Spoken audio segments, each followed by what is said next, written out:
형 전체 구약성경 한번 그림을 한번 보죠. 역사서가 있잖아요. 그죠? 율법서, 역사서. 율법서가 몇 권이죠? 율법서, 토라. 5권이죠. 네, 창출, 레민신. 그죠? 5권이 있고, 그리고 역사서. 역사서는 말 그대로 역사를 기록한 거잖아요. 역사서가 아마 12권인가? 네. 몇 권이죠? 12권이죠? 네, 12권일 거예요. 네. 그 다음에 이제 선지서. 네, 구약이에요. 선지서를 뭐 예언서 이렇게 얘기하기도 하죠. 이건 17권. 17권. 그리고 또 뭐가 있죠? 시가서.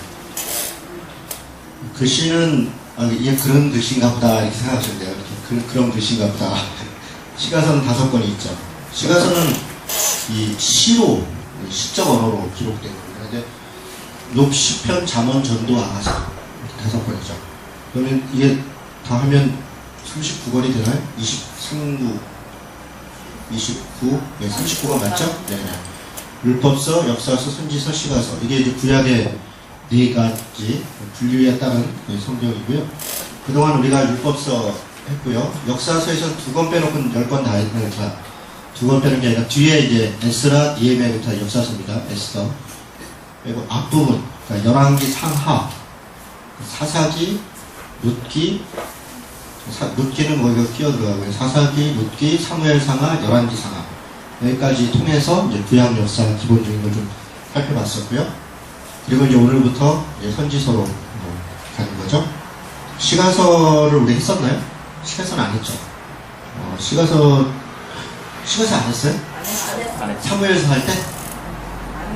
아, 그래요? 아, 사무엘에서 바로 왕정으로 넘어갔구나. 시가서를 해야 되는데. 왜냐면 다윗, 사무엘, 솔로몬이잖아요. 어쩐지 너무 빨리 왔다 싶었어요. 너가 지금 뭔가 배웠구나. 사무엘서에서 열왕기서로 넘어와서 전체를 보기는 좋았던 것 같아요. 통일왕국 시대에서 분열왕국 시대로 해서 쭉 봤으니까 그거는 좋았던 것 같은데 중간에 이제 시가서를 못 봤군요.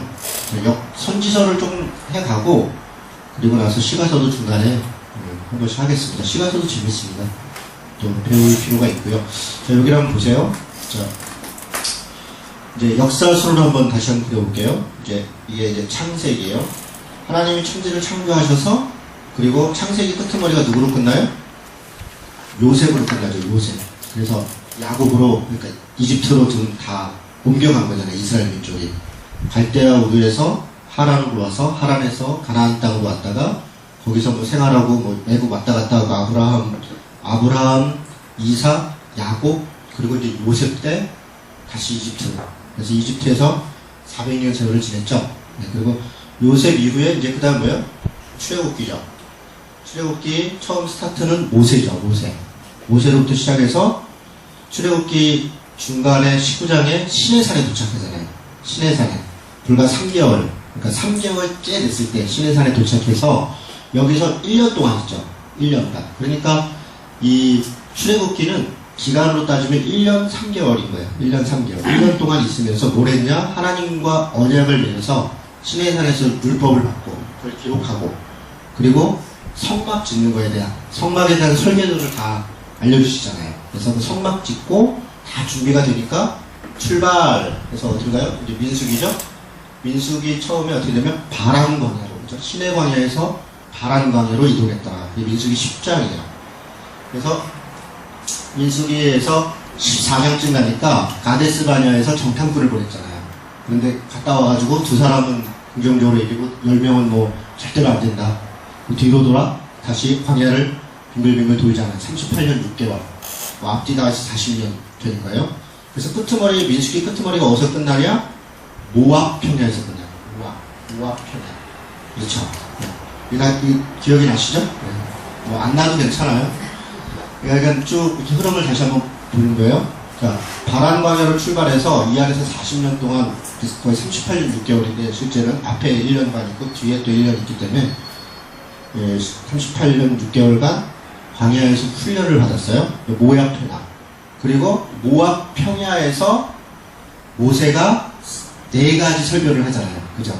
마지막 죽기 전 고별 설교까지 해서 회고적이고 또뭐 율법적이고 이런 기억나시죠? 신명기는 역사서이긴 한데 역사 흐름에 있다기보다는 그 모압 평야에서 다음 세대들에게 이제 가나안 땅에 들어가서 이렇게 저렇게 살아라. 그런데 몇 가지 좀 추가를 해요. 약간 재해석도 하고. 뭐에 대한 재해석이냐, 뭐 중간에 레위기죠, 레위기인데, 레위기는 조금 이따 할게요. 이제 창세기, 출애굽기, 민수기, 신명기, 모압 평야에 있다가, 모압 평야에서 이제 준비가 다 끝난 다음에 모세는 죽고, 그 후계자인 여호수아를 시작으로 해서 돌격 앞으로 어디로 갔어요? 가나안 땅으로 갔죠. 여호수아서죠. 여호수아서가 중간 중부전투, 여리고 성도 진격하잖아요. 그래서 여리고를 돌고 무너지고 밑에 아이성 전투, 무슨 전투, 메론 물가 전투, 북부 남부 왔다 갔다 하면서 전쟁을 했어요. 12장까지 전쟁 다 끝났어요.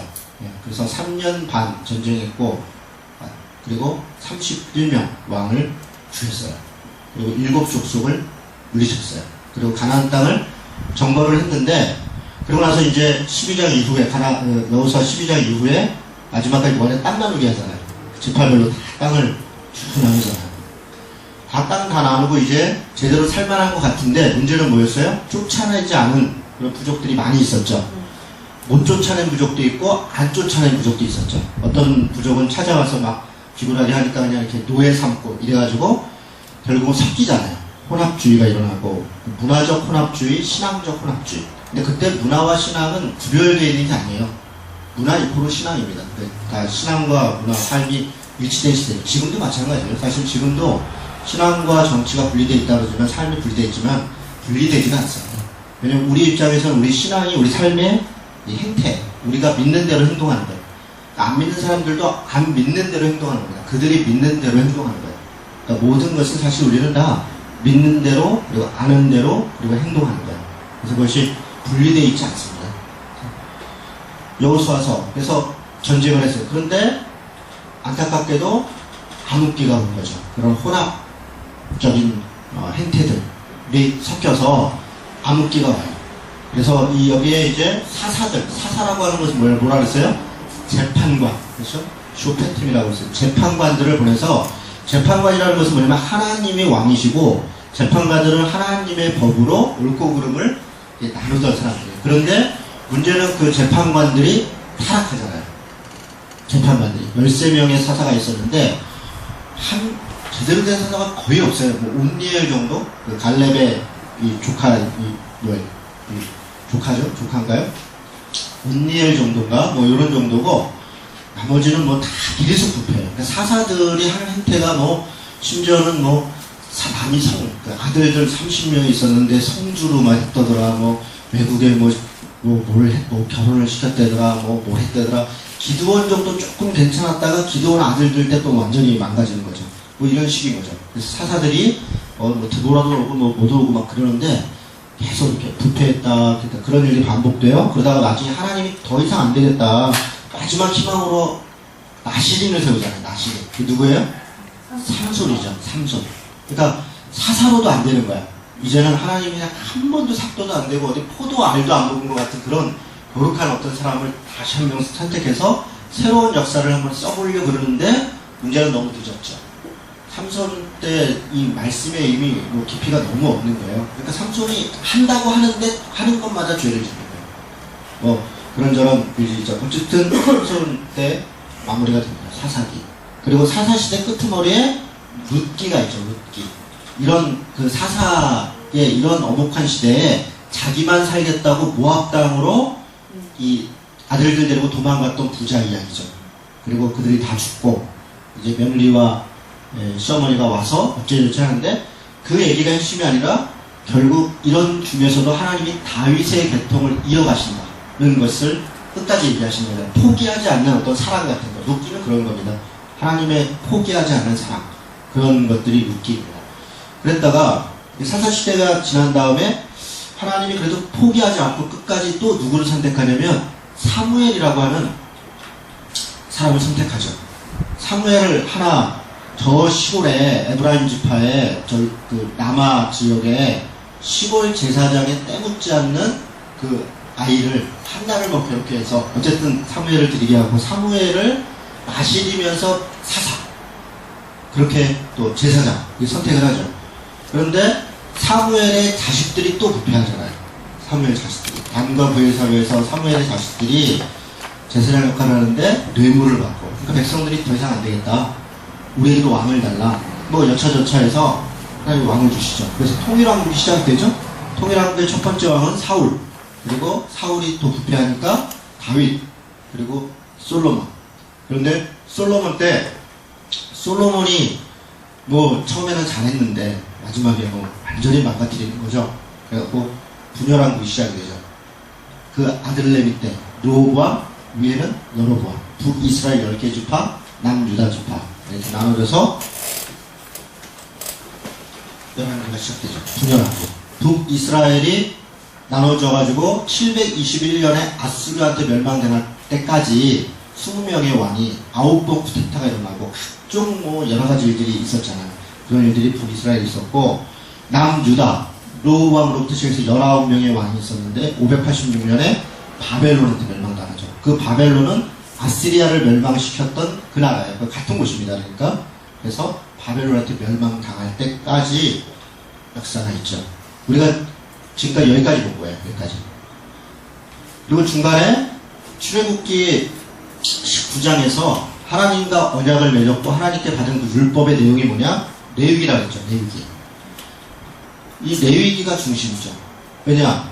하나님과 백성이 언약을 맺었다는 것은 하나님의 백성 되기 위해서 이렇게 해야 된다. 이렇게 내가 하겠습니다. 라고 약속을 했는데 문제는 그것을 좀 계속 어겨나가는 거죠.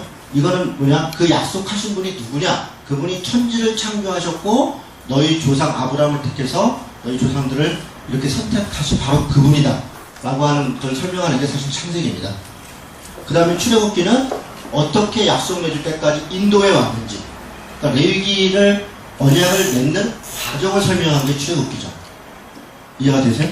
그 다음에 민수기는 뭐예요? 언약에 따라서 살아야 되는데 전혀 순종하지 않으니까 그 언약을 훈련하는 기간이죠. 광야에서 그 언약대로 사는 법을 훈련하는 거예요. 그래서 뭐 만나도 주고 메추라기도 주고 뭐 죽기도 하고 뭐 별일들이 있죠. 불순종하고 뭐 여러 가지 있죠. 그런 걸 통해서 첫 세대는 다 죽고 첫 세대는 훈련돼도 안 되는 거예요. 그러니까 물론 첫 세대도 훈련해서 완전히 안 되는 게 아니라 새로운 세대가 또 새롭게 훈련돼서 완전히 새로운 세대가 하나님의 나라라고 하는 약속의 땅, 가나안 땅으로 간 거죠. 이 가나안 땅은 창세기 아브라함 때부터 이미 약속했던 땅이죠. 그리고 여호수아, 신명기, 바로 이 레위기를 재해석했다. 이 신명기가 되풀이할 신자라고 말씀드렸죠. 계명을 되풀이한 것이다. 그러니까 레위기, 이 신명기 내용은 특별한 내용이 아닙니다. 사실 레위기의 내용을 신세대들에 맞게 다시 재해석해 준 거예요. 그리고 한두 가지를 좀 첨언합니다. 모세가. 예를 들면 뭐 성경을 읽는 거라든가 초막절 지킬 때 뭐 그런 내용이라든가 몇 가지를 근데 그렇게 많은 내용은 아니에요. 네, 그런 내용들 첨가합니다. 그리고 여호수아 이제 그 약속에 따라 땅을 점령하고 그리고 나누자. 문제는 사사시대죠. 레위기의 말씀이 완전히 망가지는 시대죠. 레위기의 말씀을 전혀 지키지 않는 시대. 대표적인 장면들이 어디냐? 레위기 17장부터 21장 마지막이에요. 거기 레위인들의 타락이 나오잖아요. 레위인들이 얼마나 타락하는지. 제사장으로 부름받은 사람들이 타락할 수밖에 없는 그런 정치 사회적인 분위기, 또 신앙적인 분위기.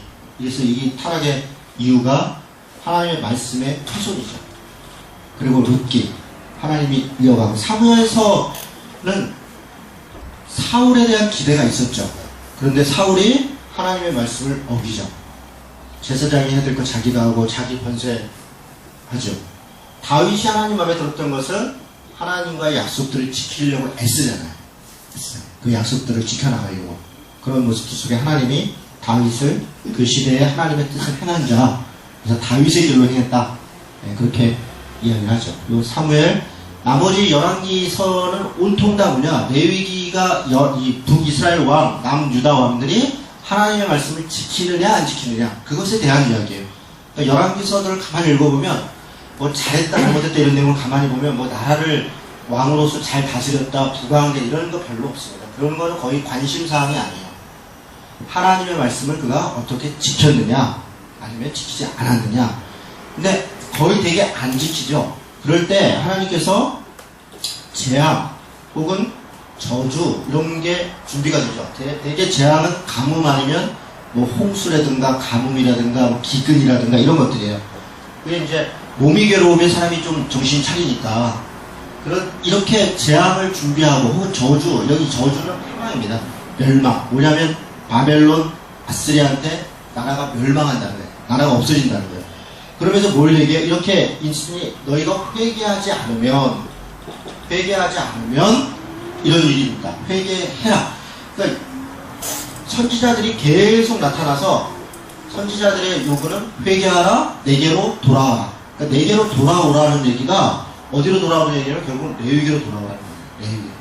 레위기 얘기를 탁탁 털어서 두 가지로 얘기하면 신명기 6장에 있는 하나님을 사랑하라, 레위기 19장 18절에 있는 이웃을 사랑하라.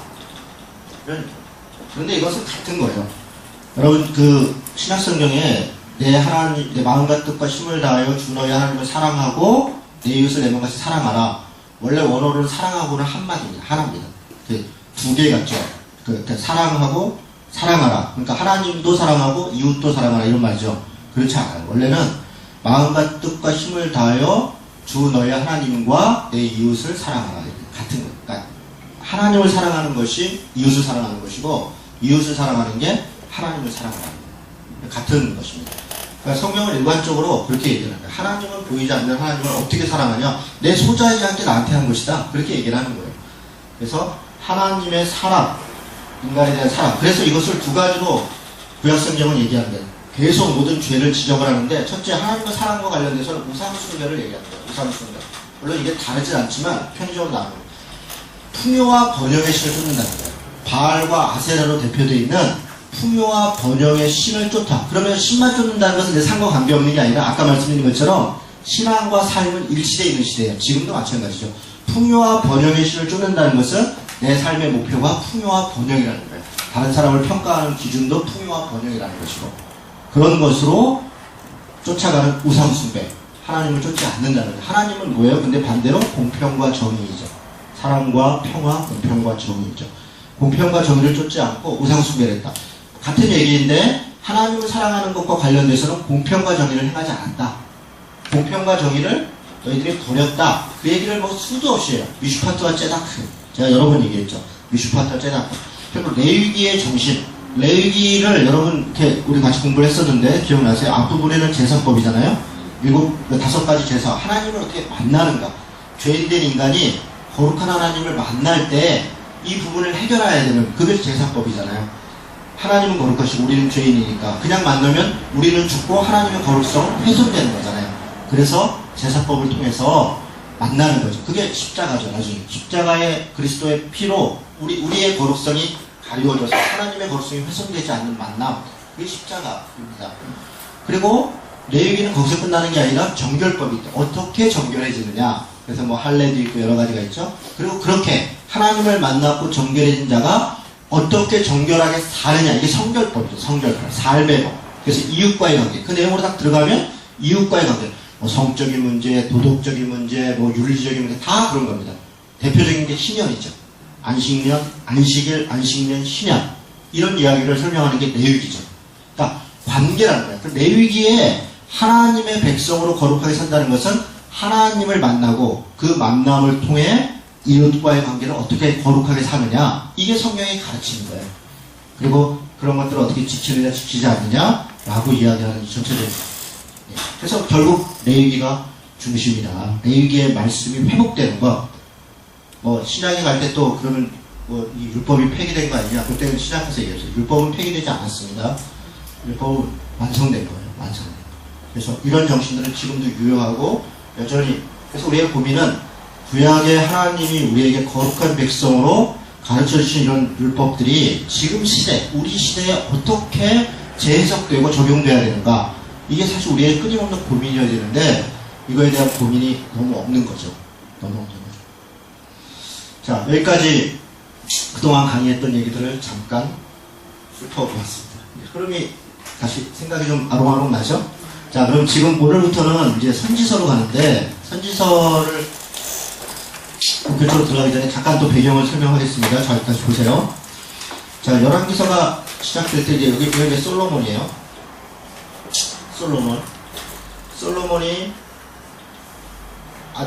아들 때, 자, 솔로몬이 이렇게 잘 해오다가 아들 때 나눠지죠.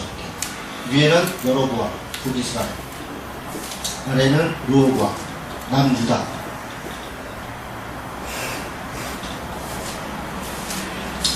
그런데 솔로몬이 뭐 처음엔 잘하다가 뭐 성전 짓고 자기 집 더 크게 짓고 뭐 이런저런 이 여인들 이방 여인들하고 결혼하고 그러면서 그 결혼했다는 게 단지 결혼이 아니라 우상을 들여왔다는 거예요. 다 우상을.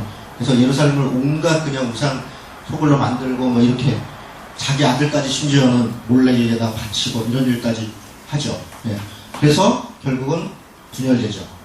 분열돼서 북이스라엘이 쭉 이렇게 여로보암부터 쭉 가다가 대개 이 북이스라엘 다른 이 얘기는 누구 얘기냐면 오므리 왕조인데 아합 왕 이야기다 이런 얘기 들으셨죠? 아합 왕 얘기예요. 그 열왕기서는 열왕기상, 열왕기하 그 중간 핵심적인 얘기는 아합 얘기입니다. 아합 얘기. 그리고 요 끄트머리 쪽에 누가 아주 대표적인 사람이 한 명 나오냐면 또 여로보암이라는 사람이 나와요. 여로보암. 근데 이 사람은 예후 왕조예요. 예후라고 하는 사람이 소위 오므리 왕조, 이 마지막 이 여호람이라고 하는 이 아합의 손자인데 죽이고 새로운 왕조를 쿠데타를 통해서 일으켜요. 그리고 그 아들의 아들이 여로보암인데 이때가 가장 또 강성해요. 아합 정도로 강성한데. 그래서 우리가 이름이 같아서 이 사람을 여로보암 2세라 그래요. 2세. 이때가 열왕기하 14장 정도 되는데요. 14장. 그리고 나서 17장 정도에 북이스라엘이 멸망해요. 그러니까 불과 얼마 안 되는 거예요. 불과 얼마 안 돼요. 물론 왕이 몇 명 있지만 별 의미가 없다는 거예요.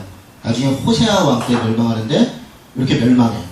그리고 그때 멸망할 때 남유다의 왕이 누구냐면 히스기야예요. 히스기야, 아몬, 므낫세, 아몬 뭐 이렇게 쭉 가서 시드기야 이렇게 멸망하는 거예요. 이게 720년이죠. 그런데 제가 지금부터 말씀드리려고 하는 거는 북이스라엘의 선지자들이 어디서 나타나냐? 물론 아합 왕 때 엘리야 선지자가 있어요. 그리고 나중에 엘리사까지 있어요. 그런데 이분들은 글을 쓰지 않았어요. 그래서 이런 분들을 글을 쓰지 않은 선지자를 비문서 선지자라 해요. 근데 우리가 생각할 때 글 쓴 분은 굉장히 큰 선지자고 위대한 선지자고 글 안 쓴 분들은 그냥 흐지부지한 분들인가 보다. 그렇지 않아요. 여러분 엘리야, 엘리사가 가장 비중이 높은데 글을 안 씁니다. 그러니까 그거 관계 없다는 거예요. 또 긴 거 쓴 사람은 대단한 거고 짧은 거 쓰면 별거 아니다. 이런 것도 별로 이렇게 합당한 생각은 아니에요. 핵심 내용만 이렇게 이해하면 됩니다. 그런데 글을 최초로 쓴 선지자가 등장하는 때가 어디냐? 여로보암 때. 이때 북이스라엘에 3명의 선지자가 등장하는데 첫 번째가 요나이고요. 두 번째가 아모스이고요. 세 번째가 호세아예요.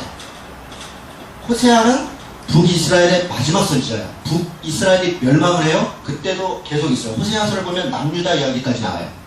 그러니까 요 히스기야 왕 때는 살아있었다. 나라가 멸망했지만 호세아는 그대로 살아서 자기 역할을 더 이야기를 해요. 그러니까 요 3명의 선지자가 가장 강성할 때 이때 나타나요. 끝에. 그래서 여러 이야기들을 해요. 그러니까 요 중간에 뭐 여러 왕들이 있고 여기 있는 게 별로 의미가 없는 거예요. 의미가 없어요. 그래서 내용은 뭐냐? 회개하라는 거예요. 돌이키라는 거예요. 돌이키라. 그런 얘기를 해요. 남유다도 마찬가지입니다. 남유다 선지자들 여기에 나타나는 사람 없어요.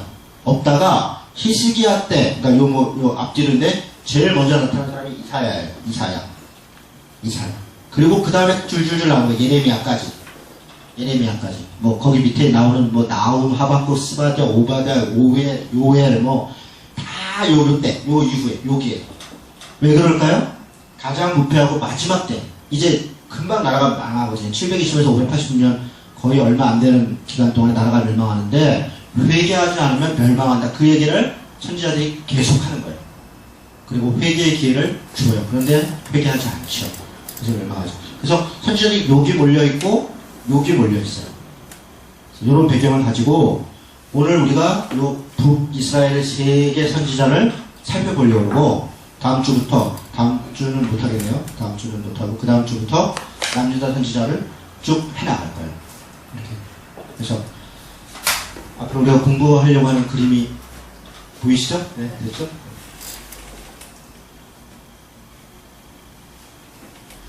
일단 숲을 보고 나면 나머지 이렇게 나무들은 그렇게 어렵지 않습니다. 자, 그 선지서 서론부터 들어가겠습니다.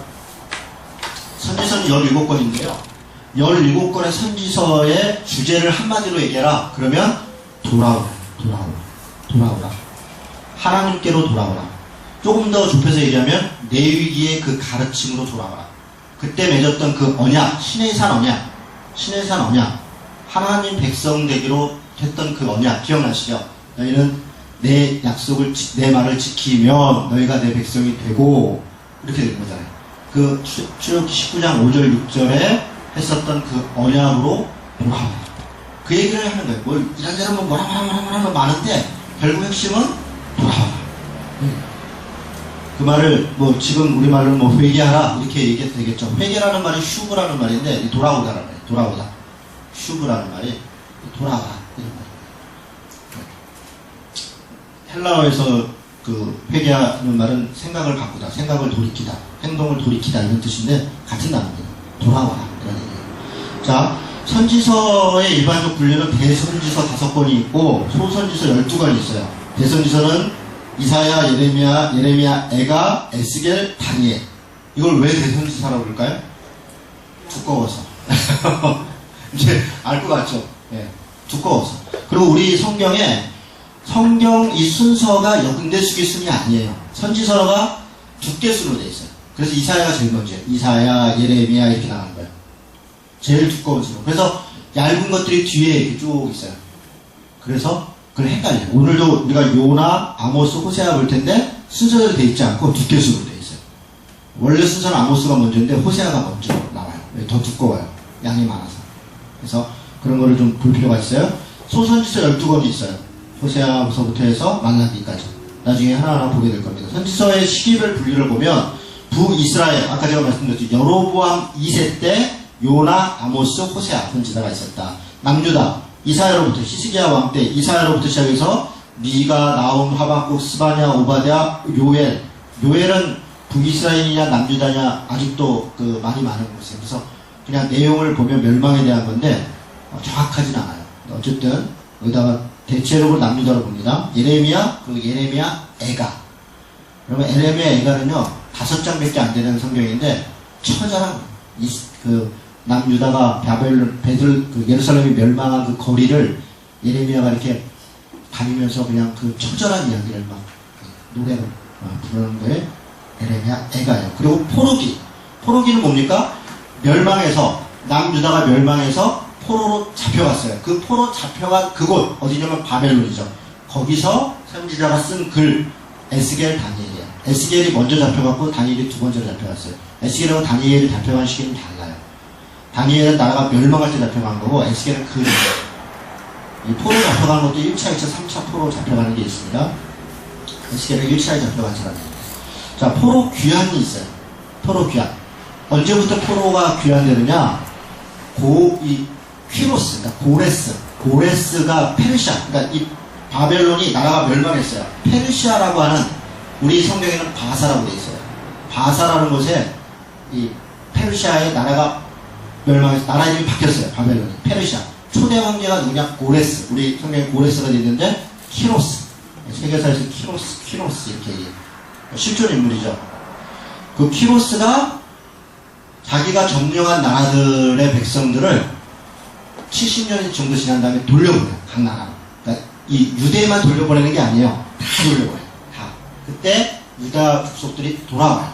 1차, 2차, 3차 포로 귀환이 일어납니다. 그래서 학계 스가랴는 2차 포로 교환으로 돌아왔던 에스라. 그러니까 처음에 어떻게 스룹바벨 여호수아인데 와서 성전을 건축한다고요. 성전을 건축하다가 에스라서 앞에 보면 중단이 돼요. 그 중단됐을 때 이거 중단하지 말고 다시 해야 된다라고 얘기하는 사람이 학계 스가랴예요. 돌아와서. 그리고 말라기, 느헤미야 13장 끄트머리, 그리고 구약성경의 마지막 서가 말라기입니다. 하나님이 손을 떼죠. 그리고 나서 암흑기가 오고 그 다음에 복음서로 가요. 이게 말라기, 토로 귀한 대서입니다. 됐죠? 네, 선지서 대충 12절 9분 기억이 되시죠? 아까 말씀드린 것처럼 비무서 선지자들이 있었어요. 북이스라엘은 아이야, 이또, 예후, 엘리야, 엘리사, 미가야, 오뎃 사람들이 있었고요. 남유다도 기타 등등 이런 분들이 있었습니다. 뭐 각각의 장면들이 있는데 중요하고 필요할 때 하나님께서 사용하신 선지자들이에요. 자, 예언서의 기록 패턴이 있는데 예언서 기록 패턴은 크게 네 가지예요. 저를 보세요. 첫째는 책망을 해요. 예언서를 딱 피면 예언서, 그러니까 선지서는 별로 이렇게 기분 좋은 게 없어요. 여러분 선지서에서 어지간하면 교회에서 공부 안 합니다. 설교도 안 하고. 왜냐면 복 준다는 얘기가 하나도 없어요. 뭐 어지간하면 없어요. 그냥 뭐 한 번씩 이제 목사님이 기분 나쁠 때 이제 뭐 야단 좀 치려고 그래서 선지서 한번 해서 뭐라 할 때 그때 한번 사용하지. 뭐 1절 뭐 그냥 딱 열자마자 책망하고 시작하는 거예요. 왜냐하면 선지자들은 답답한 심정으로 그 시대에 사는 거예요. 도대체 나라가 이렇게 돼서는 안 되는데, 백성들이 이래서는 안 되는데, 하나님의 말씀이 이렇게 땅에 떨어져서는 안 되는데, 그 울분이 있다고요. 그래서 그 얘기를 탁 통하는 거예요. 너희들 이렇게 하면 책망을 이래서 되겠냐, 저래서 되겠냐, 저래서 되겠냐, 막 이렇게 막 안타까워. 그리고 나서 잠깐 이게 숨을 고른 다음에 권면을 해. 그러니까 권면을 해. 왜냐면 막 책망한 다음에 또 측은한 마음이 드는 거예요. 그래도 네가 이렇게 하면 저렇게 하면 하나님이 이렇게 회복시키지 않겠냐. 하나님께서 이렇게 사랑하지 않냐. 이렇게 하자. 이런 얘기. 처음 책망부터 해요. 하고 그다음에 권면해. 그리고 나서 위로를 해. 소망인가요? 위로죠. 위로를 해. 그리고 소망을 줘요. 근데 이게 왜 위로를 얘기를 하냐면 권면을 해도 듣지 않기 때문에 그래요. 그래서 멸망한다는 거예요. 그 재앙이 임한다는 거예요. 그래서 선지자가 알아요. 그래서 오히려 남은 자들을 위로해요. 내 백성 위로 힘내라. 어려움이 닥칠 거다. 고난과 고통과 재앙이 있을 건데 그래도 힘내라. 하나님이 함께 하신다. 그러면서 그 함께 하시는 것에 대한 어떤 증표들을 보여줘요. 이럴 것이다. 뭐 저럴 것이다. 뭐 이렇게 돌아올 것이다. 아니면 뭐 한 싹이 나서 뭐 이렇게 저렇게 될 것이다. 뭐가 어쩌고 저쩌고 할 것이다. 그러니까 그걸 보고 힘내라. 포기하지 마라. 이런 패턴이에요. 책망하고 권면하고 위로하고 소망을 줘요. 그런데 뭐 딱 들어맞는 것 성경도 있고 뭐 생략하는 것도 있고 뭐 그렇습니다. 대개 이런 요소들이 있습니다. 자, 그러면 지금부터 요나서까지만 하고 잠깐 쉬겠습니다. 여러분 요나서 뭐 별로 어려운 거 하나도 없죠. 요나서 한번 피겠습니다. 요나서. 요나라고 하는 이름은 비둘기란 말이에요. 비둘기. 말 뜻이 비둘기. 큰 의미는 없는 것 같아요. 말을 전한다고 이런 식으로. 배경은 아까 말씀드린 것처럼 열왕기하 14장 25절인데 한번 볼까요? 열왕기하 14장 25절. 열왕기하 14장 25절.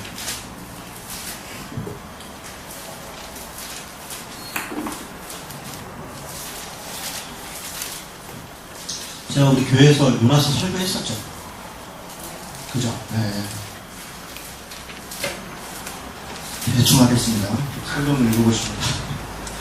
14장 25절 같이 읽습니다. 시작. 이스라엘의 하나님 여호와께서 그의 종 가드헤벨 아mit대의 아들 선지자 요나를 통하여 하신 말씀과 같이 여로보암이 이스라엘 영토를 회복하되 하맛 거기에서부터 아라바 바다까지 하였으니 요나 선지자가 말한 것처럼 여로보암이 엄청난 영토를 회복했다.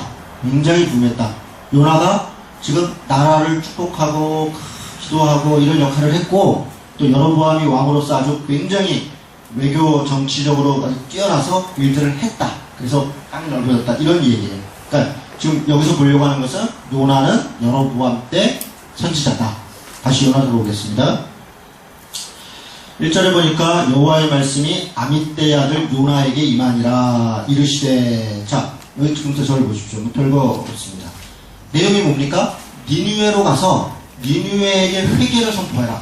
그러면 어떻게 하려는 거예요? 네가 지금 가서 니느웨가 지금 너무너무 부패해갖고 이제 곧 멸망의 앞길에 와 있는데 네가 가서 회개를 선포해라. 요나가 그 얘기를 딱 들었어요. 요나가 듣는 순간 기가 막혀요. 왜 그렇습니까? 니느웨는 여기 보세요. 예. 니느웨가 어디냐면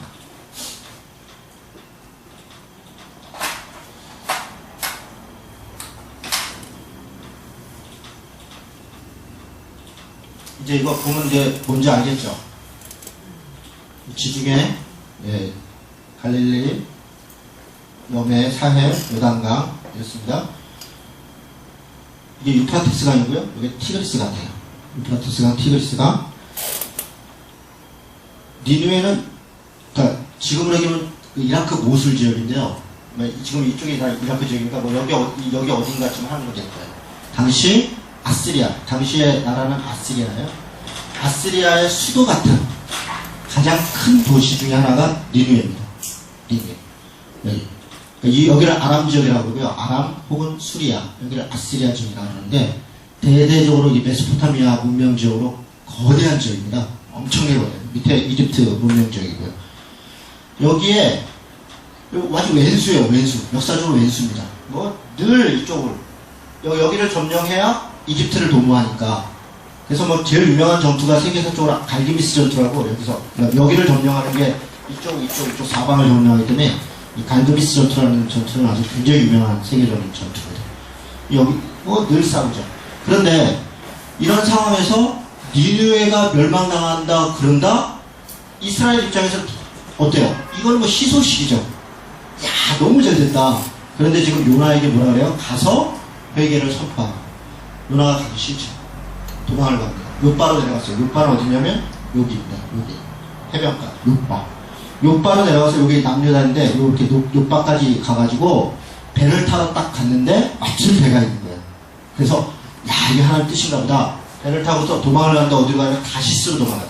다시스는 어디냐면 여기 뭐 이렇게 뭐 이탈리아 이고 반도 어쩌고 있고 스페인 저 로마 이 반도를 넘어서 스페인이죠. 그쪽까지 아주 멀리 도망을 가요. 완전 반대쪽으로 도망가겠다. 그리고 도망을 갑니다. 근데 어떤 일이 있습니까? 배에 갑자기 풍랑이 일죠. 이게 보면 유라굴라일 거예요. 그 바울이 갈 때 유라굴라 광풍이 일었다. 이 바다가 지중해가 가끔 이렇게 광풍이 일니다. 하나님께서 광풍이 일게 하시니까 뭐 난리가 났죠. 그래서 이 사람들이 뭐 굉장히 많은데 이 사람들이 뭐 전문가들이에요. 배 전문가들. 근데도 뭐 안 되니까 사람들이 각종 자기 신을 불러요. 뭐 나중에는 뭐 남학신도 부르고 뭐 집신도 부르고 막 별별 신을 막 다 불러요. 그래도 안 돼요. 그러니까 어떻게 해요? 막 짐도 버리고 맨날 안 돼. 근데 그때 가만히 보면 요나가 뭐하고 있냐면 배 밑에서 자고 있어요. 훌륭한 선수죠.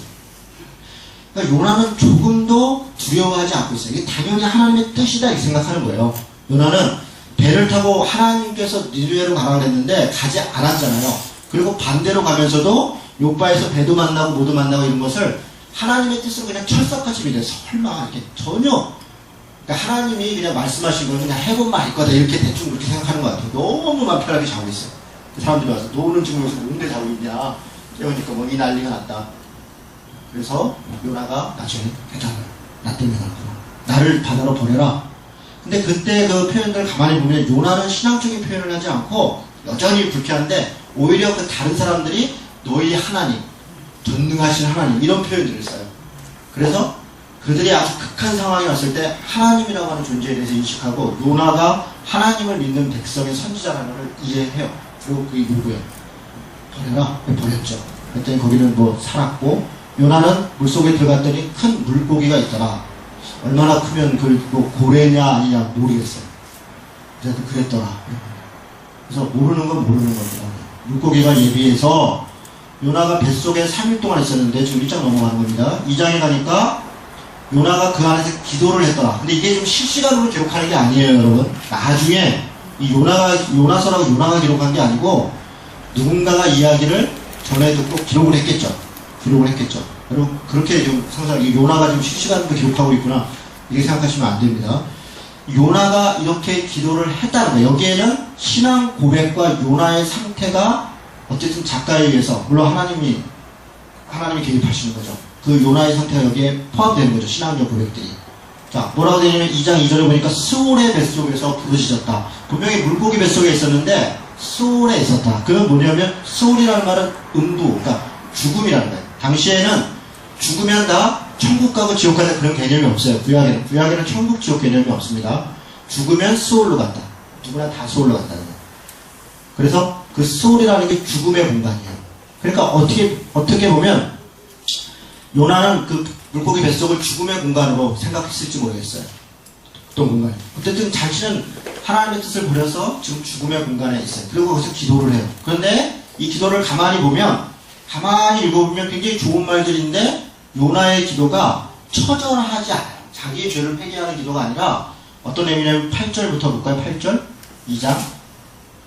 그러니까 7절부터 한번 8절 읽겠습니다. 시작. 내 영혼이 내 속에서 피곤할 때에 내가 여호와를 생각하였더니 내 기도가 주께 이르렀사오며 주의 성전에 그쳤나이다. 지금 무슨 얘기냐면 내가 기도할 때 하나님이 응답하셨었다.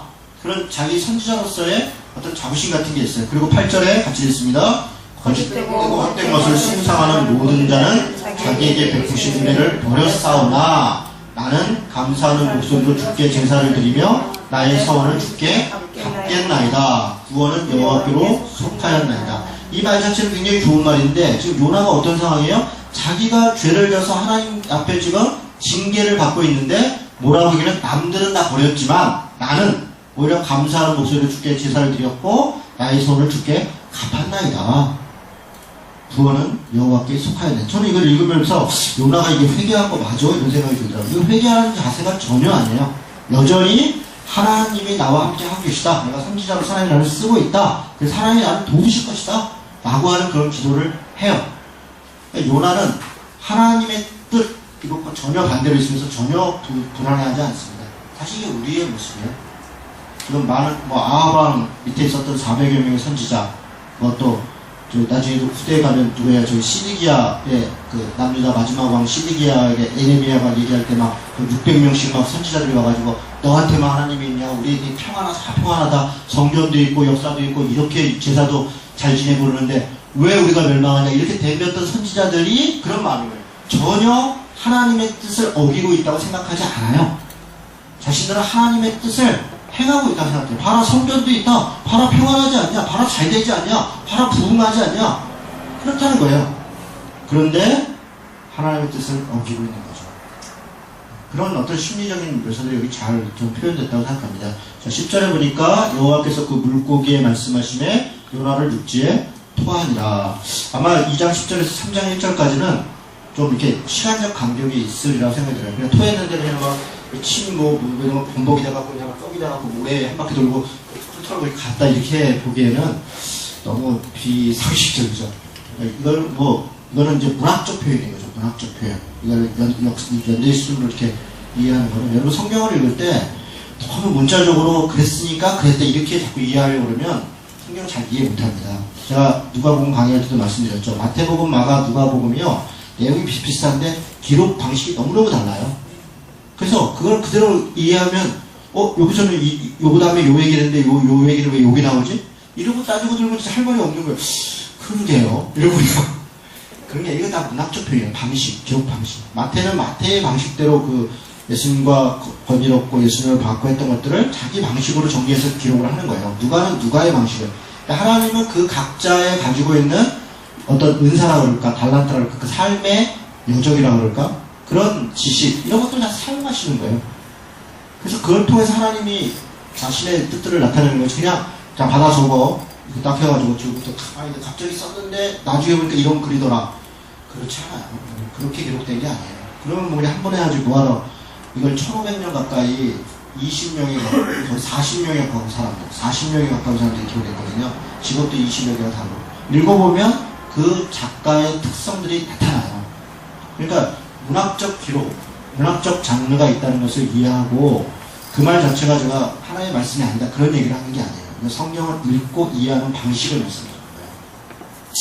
네, 그런 정도 가고 그래서 두 번째 하나님이 요나에게 또 말씀을 하시잖아요. 가서 회개를 선포하라. 그런데 3장에 보면 아주 재밌는 장면이 있어요. 뭐라고 얘기하면 작가가 분명히 뭐라고 얘기하면 느누에는 3일 길이다 이렇게 써놨어요.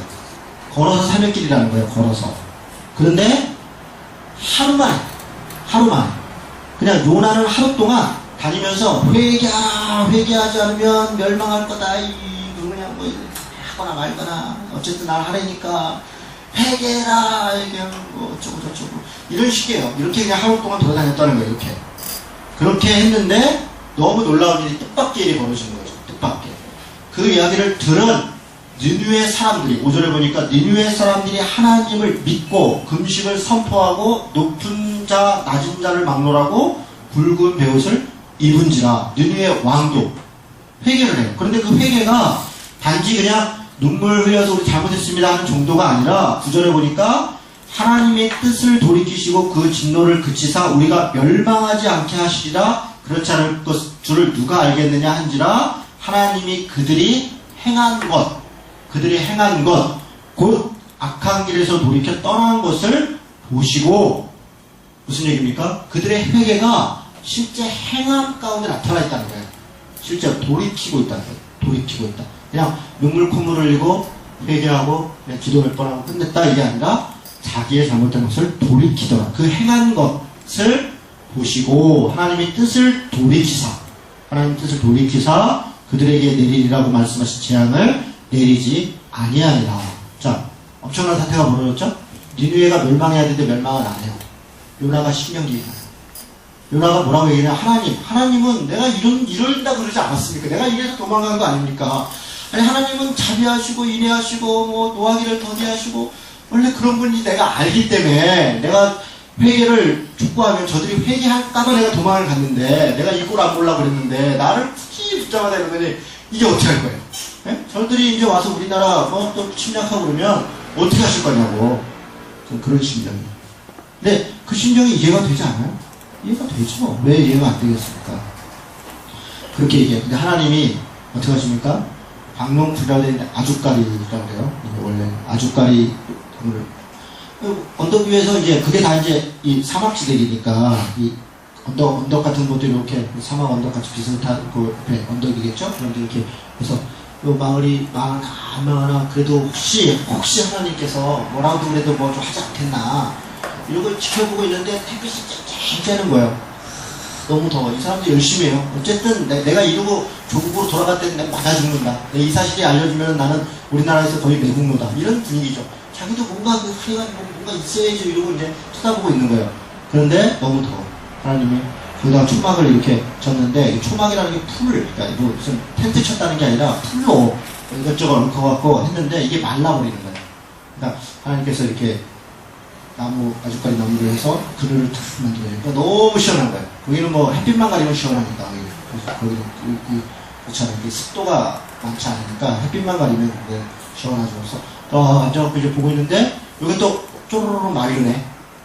신경질을 아니 하나님 막 줬다 뺐다 이게 뭐 하시는 거예요. 막 신경질을 해. 하나님 뭐라 그러세요? 너는 그까지 나무 하나 네가 심지도 않았고 네가 물도 안 줬고 네가 자라게 하지도 않았는데 끝까지 나무 하나 너 지금 그늘 준 거 그거 살짝 하나 거뒀다고 신경질을 내는데 봐 지금 니느웨 지금 이 땅에는 좌우를 분별하는 거 11절입니다. 못하는 자가 12만 명이다. 12만 명. 그리고 가축도 엄청나게 많은데 너는 지금 거기 앉아가지고 내가 저들을 키웠고 저들을 세웠고 저들을 먹였고 지금까지 역사를 주관해 왔는데 그들이 죽는 것에 대해서 아무런 죄책감도 느끼지 않고 아무런 안타까움도 없고 끝까지 나무 하나 그러느냐? 끝이에요. 뭐 더 이상 뭐 뒷얘기가 없어요. 뒷얘기가 없어요. 그래서 요나가 회개하여 눈물 콧물해서 나중에 훌륭한 선지자가 되었더라? 그런 것도 없어요. 끝. 그런 건 이 책의 목적이 아니에요. 그러니까 우리가 성경을 읽을 때 좀 낯설은 것들이 있어요. 우리가 기대하는 어떤 결론, 우리가 기대하는 어떤 결말과 내용들이 있을 것 같은, 그래서 막 짜맞추고 막 그래요. 그런 거 없어요. 있는 것에서 깨달아요. 지금 하나님이 얘기하는 건 요나에게 관심이 있는 게 아니라 요나의 태도, 그걸 통해서 우리의 태도를 돌아보라는 거예요. 우리가 지금, 그리고 나중에 이것을 신약으로 그대로 옮겨져서 예수님이 바리새인과 사두개인들이 막 와서 얘기할 때 뭔가 기적을 해달라. 네가 하나님이라면 우리에게 그 증거를 좀 보여줘야 되냐 라고 얘기할 때 예수님이 뭐라 하면 내가 너희들한테 보여줄 기적은 요나의 표적밖에 없다. 이렇게 얘기를 하는 거예요. 이걸 인용해요. 왜 그렇습니까? 니느웨가 당시에 왜 니느웨로 요나를 보냈냐? 여로보암 때 나라가 잘 살고 먹고 살고 막 이러니까 도저히 회개하지 않는 거예요. 당시에 아모스가 와서 회개를 촉구하거든요. 요나 때 같은 시대에 호세아가 와서 회개를 촉구하는데 회개하지 않으니까 당시 아마 요나가 이야기한 것처럼 그러니까 아마 이 왕들은 요나를 되게 높은 선지자였던 것 같아요. 그러니까 국가에서 사용하는 그런 선지자였던 것 같아요. 요나를 보내가지고 니느웨가 회개하는 걸 보여주는 거예요. 저렇게 하나님을 믿지도 않고 저렇게 있는 니느웨가 회개하는데 그러면 너희들도 회개하지 않겠냐 이런 기대를 갖는데 회개하지 않죠. 예수님이 그 얘기를 하는 겁니다. 니느웨까지 회개, 내가 지금 예수님이 뭐라고 내가 와서 지금 이런 말씀을 전하고 이런 기적을 도대체 뭘 더 보여달라는 거냐. 쉽게 얘기하면 내가 너희를 사랑하지 않았냐. 십자가로 너희를 구원하고 예수 그리스도를 내가 하나님 자녀 삼았는데 그냥 우리는 그거는 뭐 그거고요. 그 다음에 뭘 또 달래는 거죠. 하나님이 날 사랑하시면 우리 아들이 목회도 잘 되고 날 사랑하시면 목회도 잘 되고 이런 걸 요구하는 거잖아요. 하나님은 우리는 그 하나님이 다 답답하고 자기는 안 돌아보고 그런 거예요. 그런 이야기를 하는 거예요. 그 정도. 여러분 이해가 되세요 지금? 요나서의 핵심은 바로 그런 겁니다. 그래서 당시 물론 그렇다고 니느웨가 멸망하지 않은 건 아닙니다. 나중에 니느웨 멸망합니다. 니느웨 멸망에 대해서 기록한 성경이 나훔서예요. 약 150년 후에 니느웨가 아주 철저하게 아스리아가 완전히 멸망하죠. 그리고 페르시아가 들어옵니다. 페르시아가 들어와요.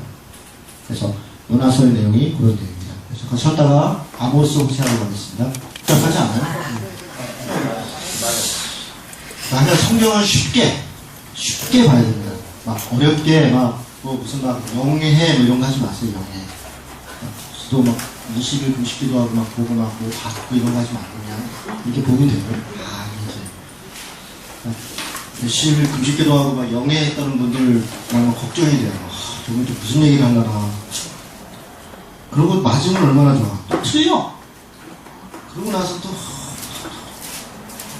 영해를 하시면 그냥 이렇게 있는 대로 보고 상식적으로 하시면 좋습니다. 제가 농담처럼 얘기하지만요, 여러분 진짜 성경은 쉬워요. 어렵게 보지 마시고 쉽다. 그건 뭐 얘기 제가 드린 거 외에 뭐 다른 얘기가 없잖아요. 그리고 이제 그걸 묵상하면서 그것을 이제 신앙적으로 제 삶에 적용. 이건 좀 다른 문제죠. 내용 자체를 막 왜곡하고 막 떼가 맞추고 막 그러지 않았습니다. 나중에 이제 요엘서 같은 거 공부할 때 제가 그런 대표적인 영해의 방식에 대해 설명을 드리겠습니다. 영해가 소위 어떻게 하는 거예요? 제가 일단 영해를 한번 하고 여러분 막 굉장히 신명하게 그때 저를 보기 시작해요. 아무것도 그렇게 해석하면 안 되는 대표 사례를 내가 알려드려요. 소위 영해 이런 거 막 하면 안 돼. 그냥 있는 그대로 보면 됩니다. 자, 아모스서를 보겠습니다. 아모스. 그러면 아모스는 총 9장, 9장으로 되어 있는데요. 아모스의 구조 살펴보겠죠. 처음에 1절, 2절은 표제예요. 표제라는 건 뭐 제목이고 배경 설명이 이런 거죠. 여러분 성경을 읽을 때 1절, 2절이 중요합니다. 왜냐하면 역사적 배경이 있어요. 서신서 같은 경우는 누가 누구한테 썼는지 이런 것들이 있어요. 그러니까 그런 배경이 중요합니다. 배경을 모르고 그냥 읽고 아무 때나 막 아무렇게나 적용하고 하면 왜곡하게 돼요. 그래서 성경은 역사적 기록입니다. 문학적 기록이고, 문학적 기록이라는 게 이게 신화적, 소설적 기록 그런 얘기를 하는 게 아니에요. 문학적 형식의 기록이라는 거예요. 그러니까 역사서는 역사서대로 스토리가 있고, 서신서는 서신서대로 편지 형식이 있고, 시는 시대로 있고, 그러니까 그런 역사와 이 문학의 배경을 이해하면서 읽어야 성경을 내용을 정확하게 이해할 수가 있습니다. 자, 표제 1, 2가 있고, 그 다음에 1장 3절에서 2장 5절은 아모스가 올라가서 다른 민족에 대해서, 여러 민족들에 대해서 이렇게 무슨 몇 가지, 서너 가지 죄로 인하여 내가 심판하노니 이러면서 이제 하나님의 말씀을 전해요. 뭐 본격적으로 남유다의, 그러니까 북이스라엘에 대해서 이야기하기 전에 주변 국가들 하나하나를 들어서 이렇게 막 심판을 선언해요. 그리고 그게 1장 3절에서 2장 5절이에요. 짧죠? 그리고 2장 6절부터 9장 10절까지 이 온통 긴 기간은 다 북이스라엘. 내가 북이스라엘의 서너 가지 죄가 아니에요. 엄청나게 많아요. 그래서 북이스라엘이 이런 죄, 저런 죄를 졌으니 회개해. 돌아와라. 그 얘기를 하는 겁니다. 그리고 9장 11절에서 15절은 소망. 물론 중간중간에 아모스서도 아까 얘기한 것처럼 책망이 있고 권면도 있고 위로도 있고 소망도 있어요. 중간중간에 있어요. 중간중간에. 그러니까 아주 세게 얘기하고서 미안하니까 또 이렇게 또 소망을 얘기하고 제가 봐보면 그래요. 아모스서, 호세아서 아주 세게 얘기하고 예레미야서 그런 서들이 중간중간 희망과 소망에 대해서 더 많이 얘기해요. 그래서 그런 또 의미가 있는 것 같아요. 네. 정죄하고 비판하고 해야 돼요. 필요할 때. 그러나 그 뒤에 사랑과 용서 이런 것들이. 그러니까 죄를 인정하고 하면 반드시 용서해요. 제가 예전에 이제 어떤 경험인데요. 어떤 친구들이 이제 큰 죄를 졌어요. 네. 그래서 그것을 이제 저한테 이렇게 고백을 했는데 제가 그 두 친구에게 담임 목사에게 고백을 하고 시비를 받아요. 그래서 그들이 사역자들이었는데 1년 동안 공개적으로 그 사역을 딱 중단하고 그렇게 했어요. 그러니까 그 모든 과정을 굉장히 수모가 되고 민망하고 어렵죠. 그걸 다 감당하고 그 죄를 철저히 회개하는 거예요. 그러고 나서 이제 다시 회복에 기회를 주고 다시 사역을 시작을 했어요. 그래서 이제 어느 그 장례식장에 갔는데 그 후배들이 그 이제 얘기를 하면서 그때 뭐 그래 때문에 저래 때문에 그래서 제가 다 불러가지고 이리 와봐 앉아봐 이 친구들이 잘못을 했지 그래서 1년 동안 이렇게 저렇게 해서 징계를 받았지 근데 왜 더 얘기를 하냐 끝난 거 아니에요. 끝났잖아. 끝났으면 지금은 용서하고 이제는 그것은 지나간 거지. 네. 앞으로 한 번만 더 그딴 얘기하다 걸리면 뒤진다. 그럼 그러니까 이거는 반드시 그러니까 그런데 회개하려면 원칙이 있어요. 죄를 인정해야지 회개를. 그러니까 용서를 하려면 용서하고 화해하고 사랑해야 되잖아요. 그건 당연한 거예요. 죄를 인정하고 고백하고 그에 대한 마땅한 치료를 받아야 되잖아요. 그게 없이 어떻게 용서가 돼요? 그거는 용서가 안 돼요. 그래서 인정하는 거, 회개하는 거, 돌이키는 게 먼저. 그런 다음에는 무한한 용서. 무한한 용서. 그렇다면 원수를 사랑하라는 그 말씀 어떻게? 원수를 사랑하죠. 그렇다고 뭐 원수를 사랑한다고 해서 그 원수를 사랑하는 거예요. 하는. 근데 그때 원수와 제가 지금 얘기하는 것은 형제들한테 형제 우리 지체들 안에서 나와 관계없는 사람이야 사랑해야 할지 어떻게 하겠어요. 그렇다고 그 잘못까지도 인정하는 건 아니에요. 그를 위해서 기도하죠. 그를 위해서 권면하죠. 그렇다고 그 잘못까지도 우리가 받아들이고 만약에 어떤 사람이 나한테 뭘 해롭게 하는 건 내가 참아야죠. 근데 어떤 사람이 다른 사람에게 해롭게 하는데 내가 참을 권리가 있어요? 없어요. 나는 참을 게 아니라 말려야 돼. 너 왜 이 사람한테 이렇게 나쁘게 해? 이렇게 말려야 되는데 그것도 안 해. 이건 회피. 그런 다른 문제입니다. 오케이. 자, 아모스서 얘기하다가 갑자기 넘어갔네요. 자, 아모스서 구조는 그렇게 되어 있다. 자, 아모스는 짐을 진자 이런 뜻인데 말은 여러분 이게 재밌는 게요. 아모스는 북이스라엘에 와서 선지자 활동을 하는데 북이스라엘 사람이 아니에요. 남유다 사람이에요.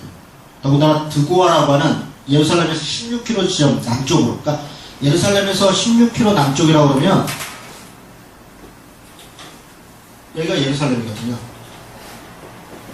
여기가 예루살렘이고 북이스라엘이면 여기가 북이스라엘이고요. 남유다는 요만해요. 남유다예요. 여기서 16km 앞이면 요 밑에 어디 끄트머리 산다. 여기 사람을 굳이 여기까지 올려가지고 사마리아가 여기 있겠죠. 사마리아가 중심이고 예루살렘 중심이고 굳이 여기까지 올려서 얘기를 하는 거예요. 더군다나 아모스는 선지자도 아니에요. 선지자도 아닙니다. 여러분 그 뒤에 어디에 있냐면 그 대화하는 장면이 있는데 그 7장 10절부터 보겠습니다. 10절. 그러니까 항상 보면 이런 사람들이 이제 다른 얘기를 하면 소위 그 권력 있는 사람들, 소위 어떤 포지션에 위치해 있는 사람들이 꼭 반대를 해요. 예수님이 그 성전에서 장사하는 사람들 내쫓으니까 대제사장, 서기관, 장로들 이런 분들이 가지고 나는 대제사장이고 얘는 서기관이고 얘는 장로인데 너는 뭐냐 이러고 나서 뭐 자리 한 사람들이 와서 막 따지잖아요. 똑같습니다. 자, 10절에 보니까 7절 10절에 베델의 제사장 아마샤가 이스라엘의 왕 여로보암에게 보내어 이르되 이스라엘 족속 중에 아모스가 왕을 모반하니 아모스를 지금 빨리 저 아모스 때문에 우리가 견딜 수가 없다. 일만 열면 그냥 저주를 하고. 근데 그렇게 얘기하는 사람이 이걸 제사장 아마샤, 베델의 제사장이라는 것은 베델이 지금 그때 당시에 제사장의 아주 중심 도시입니다. 베델과 이 단과 베델, 베델과 브레사라가 이런데 그때 여로보암이 두 군데다가 그 산당을 짓잖아요. 단하고 베델하고. 나중에 여기 표현 중에 벳아웬 이런 표현이 있어요. 호세아서에도. 그러니까 베델을 조롱하는 거예요. 그러니까 하나님의 얼굴이라는 뜻인데 베델이 벳아웬은 하나님의 얼굴이 없다는 거예요. 그러니까 그 조롱하면서 오히려 우상숭배의 장소가 됐다 이렇게 얘기를 하는데 그 베델의 제사장으로서 아주 높은 위치에 있는 사람이 아모스 때문에 우리가 살 수가 없다. 근데 11절에 아모스가 말하기를 여로보암은 칼에 죽겠고 이스라엘은 반드시 사로잡혀 그 땅에서 떠나겠다 하시니라. 아마샤가 또 아모스에게 이르되 선견자야 너는 유다 땅으로 도망하여 가서 거기에서 떡이나 먹으며 예언하지 왜 베들레헴까지 와서 그러냐. 네가 유다 사람인데 왜 와서 나쁜 얘기하냐. 왜 우리 왕한테 그러냐. 하나님이 우리 돌보시는데 아모스가 얘기해요. 14절에 아모스가 대답하여 이르되 아마샤이 대답하여 이르되 나는 선지자가 아니다. 선지자의 아들도 아니다. 나는 목자여 콩나무 재배하는 자다. 양떼를 따를 때에 여호와께서 나를 데려다가 여호와께서 내게 이르시기를 가서 내 백성 이스라엘에게 예언하라 하셨다. 무슨 얘기입니까? 나는 사실 뭐 선지자 도 아니고 아무것도 아닌데 하나님은 하라니까 한다 이런 얘기를 하는 거예요. 다시 1장으로 돌아와서 지금 무슨 얘기입니까? 북이스라엘 사람도 아니고 선지자 집안 제사장 집안도 아닌데 그런 사람을 들어다가 썼다는 거예요. 뭡니까? 위에 쓸만한 사람이 없다는 거예요. 북이스라엘이 얼마나 지금 타락을 했으면 어디 구석에서 이렇게 쓸만한 사람조차도 없이 그냥 지금 완전 그 충격요법 같은 거 저 밑에 아주 깨끗한 사람 하나 불러다가 한번 제대로 한번 그냥 또 독한 말 해야 되니까 우리 서로 관계가 있으면 독한 말 못하거든요. 그러면 이 정의의 반대가 의리입니다. 의리. 불의가 아니라 하여간 저같이 독한 사람도 우리 성도들한테 내가 독한 말 못해요. 얼마나 운명하고 따뜻한 목사님 밖에 나가면 저를 다 저런 정말 이런 생각하는데 제가 우리 교회에서는 뭐 다 착한 이 관계가 있으면 그냥 아유 그럴 수 있죠. 아유 그러시죠. 아유 뭐 그럴 수도 있죠. 어떻게 지금 그러니까 북이스라엘 사람은 관계가 있는 거예요. 남유다 그러니까 아주 독한 말을 하려니까 하나님이 그런 사람을 불러다가 이야기를 합니다. 열왕기하 14장 아까 그 요나 얘기할 때 그 끄트머리 그게 배경이에요. 그래서 아까 잠깐 얘기를 드렸습니다. 넘어가겠습니다. 자 1장 1절에서 2절 보니까 뭐라고 되어 있냐면 유다왕 우시아의 시대. 우시아는 아사랴라고도 하고요. 남유다 왕을 아사랴, 우시아 같은 말이에요. 그래서 그거는 이렇게 그냥 표시를 해놓고요. 우시아 시대 곧 이스라엘 왕 요아스의 아들 여로보암의 시대. 그러니까 남유다는 우시아고 북이스라엘은 여로보암 때라는 거예요. 그래서 시대 배경이 그대로 잘 나와 있죠. 여로보암 시대 지진 전 2년에 그래서 무슨 얘기예요? 2년 후에 지진이 났었다는 거예요. 그러니까 지진이 큰 지진이 있었는데 그 2년 전에 그 스가랴 14장 5절에 보면 우시아 왕 때 지진을 피해 도망가듯이 도망갔다 이런 표현이 있어요. 스가랴 14장 25절에 무슨 얘기냐면 우시아 왕 때 있었던 그 지진이 엄청난 지진이었다. 아마 섬이 이렇게 옮겨갔다네. 섬이 이동할 정도 지진이 나가지고 섬이 지각이 흔들려서 이런 것처럼 마지막 때 말세에 이런 일들이 있을 거다. 스가랴가 얘기를 하면서 우시아 때 지진이 났었던 거예요. 그러니까 이 사람들이 역사를 이루어갈 때 우시아 때 지진이 중심인 거예요. 우리는 뭐가 될까요? 우리 대한민국, 우리 한국 역사에 이수신 장군 명랑대첩 이전에 이런 거죠. 한일 이 을사늑약 3년 전에 이렇게 되는 거죠. 역사적 분기점이죠. 그런 역사적 분기점을 얘기하는 거예요. 이 사람들한테 정말 중요한 일이 있었던 거예요. 자, 그 다음에 목자 중 아모스가 이스라엘에 대해 이상을 받은 말씀이라. 그러면서 그가 이르되 여호와께서 시온에서부터 부르짖으시며 예루살렘에서부터 소리를 내시리니 목자의 초장이 말고 무슨 여호와께서 시온과 예루살렘에서 부르짖는다는 안타까워하시고 정말 답답해 하시는데 그 결과 목자의 초장이 마른다. 먹을 게 없다. 그리고 갈멜산 꼭대기가 마른다. 여러분 보세요. 물은요 기근이 나도 가뭄이 나도 산 꼭대기는 안 마르는 거예요. 그렇죠? 산 꼭대기까지 마르면 이거 완전히 먹을 거 밑에서부터 마르는 거잖아요. 밑에서부터. 그래서 그냥 산중에 올라가서 그냥 물을 또 떠다가 길러다가 먹고 그러는 거잖아요. 갈멜산 꼭대기가 말랐다. 무슨 얘기입니까? 완전한 기근이 왔다. 먹고 살 것도 없다. 그러니까 위에가 그 정도 말릴 정도면 밑에는 오죽하게 있는 거예요. 그러니까 하나님의 진노가 이렇게까지 강하게 임하였느니라 이런 얘기를 지금 하는 거예요.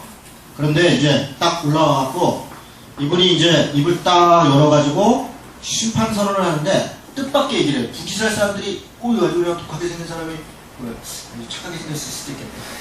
꼭 선지자는 독하게 생겼다는 편견을 버려야지. 착하게 생겼을지. 근데 말을 되게 독하게 한단 말이에요. 가뭄이. 근데 담의 세계 서너 가지 죄로 말미암아 그벌을 돌이키지 않겠다. 그러니까 담의 색이 어디입니까? 담의 색 아람 지역에 아람 여기 아람의 다마스커스 이게 중심 도시가 담의 색입니다. 그러니까 사도 바울이 가다가 담의 색에서 예수님을 만났다 그러잖아요.